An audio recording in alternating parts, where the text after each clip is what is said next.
Bom, e para conversar sobre a crise na Líbia e a iminente queda do regime de Muammar Gaddafi, a gente recebe aqui no estúdio o professor Daniel Chaves, que é do Laboratório do Tempo Presente da Universidade Federal do Rio de Janeiro.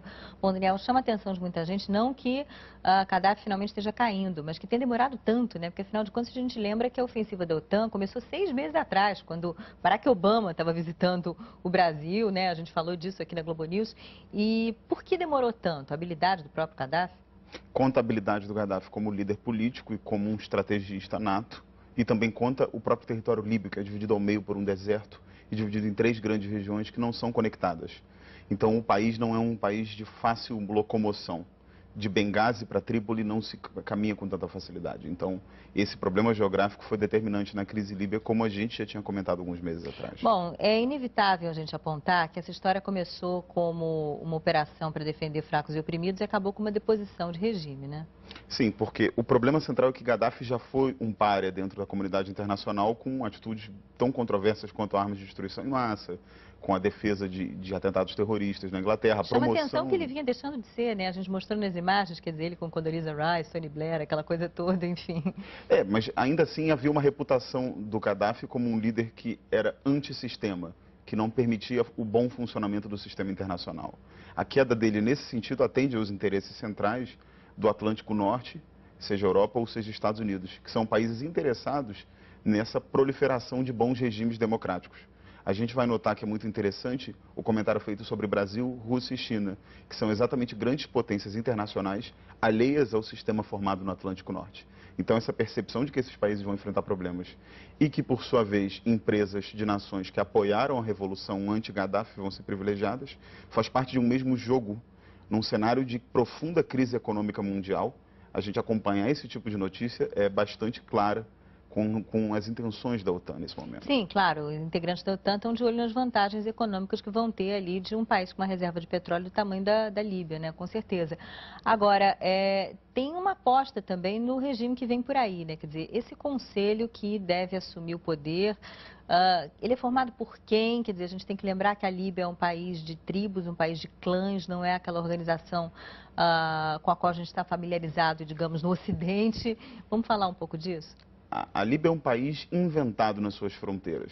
Existe muito claramente disposta na fronteira, no litoral com o Mediterrâneo, perdão, 2 grandes regiões políticas, que são derivadas e separadas desde a época do Império Romano, que são Cirenaica e Tripolitana. Tripolitana é onde fica Trípoli e Cirenaica que é onde fica Benghazi. Essas 2 regiões têm estruturas produtivas distintas, têm funcionamentos políticos e étnicos totalmente diferentes e têm uma ligação muito pouco possível. Nesse momento, o maior temor é de uma quebra total do regime que parcialmente existia, já que não tem sequer uma instituição ou uma constituição claramente estabelecida. Eventualmente uma cisão do país até? Eventualmente uma cisão do país no pior cenário possível, acompanhado por uma guerra civil, como a gente pode ver nas imagens, de um país que tem uma bandeira oficial que não é a mesma dos seus manifestantes, que a identidade nacional é fraturada. Então, o problema maior líbio nesse sentido é uma guerra civil. A melhor possibilidade não é a possibilidade que a gente costuma esperar no Ocidente, que é uma democracia liberal, com respeito às instituições públicas, com eleições comuns já há 4 anos. Existe uma prerrogativa muito clara de uma democracia islâmica, que, aliás, é um grande conceito que circula por todos os movimentos insurgentes dessa primavera árabe.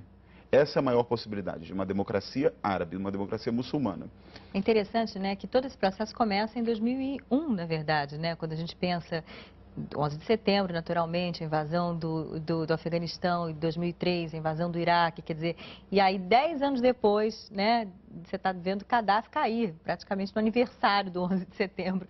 E agora, é bom também a gente lembrar que cada país desses tem suas especificidades e que a Líbia não é Afeganistão, as pessoas não moram em caverna lá, quer dizer, tem uma população mais urbanizada, quer dizer, apesar do deserto, com muito mais contato com a Europa, jovens que vão estudar, então isso eu acho que dá a dimensão de que não necessariamente vai ficar o imbróglio em que se transformou o Afeganistão, né? O mais interessante desse novo maio de 68, como muitas pessoas falam a respeito de 2011, é que o que veio de novo, de diferente, de pulsante em termos de sociedade civil, veio do mundo árabe.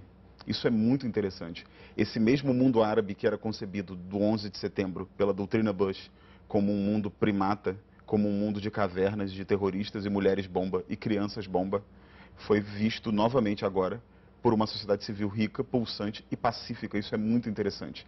É claro que o caso líbio é o caso mais extremo, mas se formos colocar o paradigma egípcio, por exemplo, de uma revolução pacífica, cidadã, que não conta necessariamente com Facebooks, mas com cafés, com bazares, com toda uma série de instituições dessa sociedade civil, que são profundamente ricas, a gente vai ver uma sociedade civil árabe muito interessante, que floresce nesse novo maio de 68. As pessoas se perguntam que democracia muçulmana será essa, né, que vai se instalar, se é que vai se instalar em todos esses países, quer dizer, e a Síria está na fila, como a gente vem noticiando aqui também, né? Exato. A gente tem a preocupação imensa com o que pode acontecer na Síria, já que a localização geográfica da Síria é extremamente delicada, é muito próximo à Turquia, muito próximo a Israel, é muito próximo a todo o conflito que circunda a região de Israel.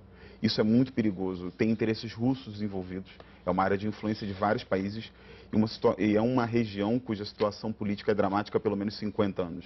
Então, o perigo maior de uma intervenção na Síria são esses resultados em dominó que podem acontecer. No passado, se não me engano, 2010 talvez, exatamente, eu me lembro de uma matéria na Economist, revista inglesa, que era quase uma gracinha falando da moda dos sushi bars em Damasco, que isso era uma bobagem, mas que na verdade mostrava uma abertura para o Ocidente, quer dizer, embora o sushi bar seja uma comida japonesa, mas enfim, a Síria entrando na globalização, quer dizer, e havendo uma camada da população que já tinha mais informações e mais contato com, digamos assim, o mundo lá fora.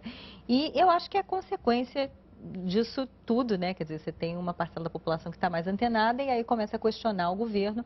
A gente tem que lembrar que Bashar al-Assad é filho do velho Assad, do partido Ba'ath, daquela turma de 50 anos atrás. Do Saddam Hussein, na verdade, né? É muito importante notar que a modernização e o ganho de novas tecnologias ou de novos acessos à comunicação com o mundo ocidental não necessariamente faz da condição de vida da maioria da população uma condição melhor.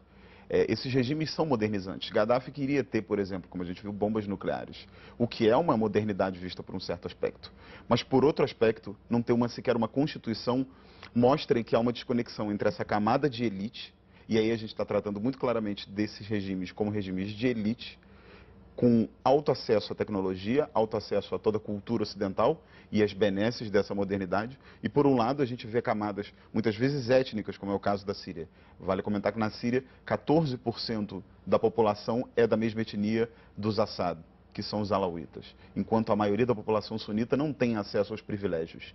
Então, esse regime de privilégios, esse regime que se põe como modernizante e que impõe uma ordem sem necessariamente impor a lei, cria um problema grave do ponto de vista político e social. Essa é a inflexão que acontece. O problema da Síria é exatamente esse. Como fazer uma intervenção na Síria? Existe um problema humanitário terrível. E o melhor que a comunidade internacional faz nesse momento é persuadir al-Assad a parar com a matança e mostrar que pode haver uma progressiva reinserção da Síria dentro da comunidade internacional. Coisa que Gaddafi quase fez. O problema é que Gaddafi não esperava essa onda árabe que detonou a crise líbia. E aí, evidentemente, restaram poucas opções a um líder que não sabe manter a ordem, senão com a força. Esse foi o problema na Líbia. Um ponto importante para notar na Líbia é que esse conselho de transição é muito bem formado. Esses homens, esses 3 grandes homens fortes do Conselho de Transição Nacional da Líbia são homens muito bem preparados e muito bem educados, inclusive educadores em universidades europeias e norte-americanas. Então, essa transição, se for bem feita, pode gerar bons resultados na Líbia, se gerar cooperação com essas instituições. Agora, a prerrogativa do Ocidente nesse momento tem que ser muito claramente de esperar instituições, mas não necessariamente instituições que funcionem como a sua órbita liberal. Esse é um ponto central da inflexão na questão líbia. Tá certo, Daniel. Muito obrigada pela sua participação aqui com a gente.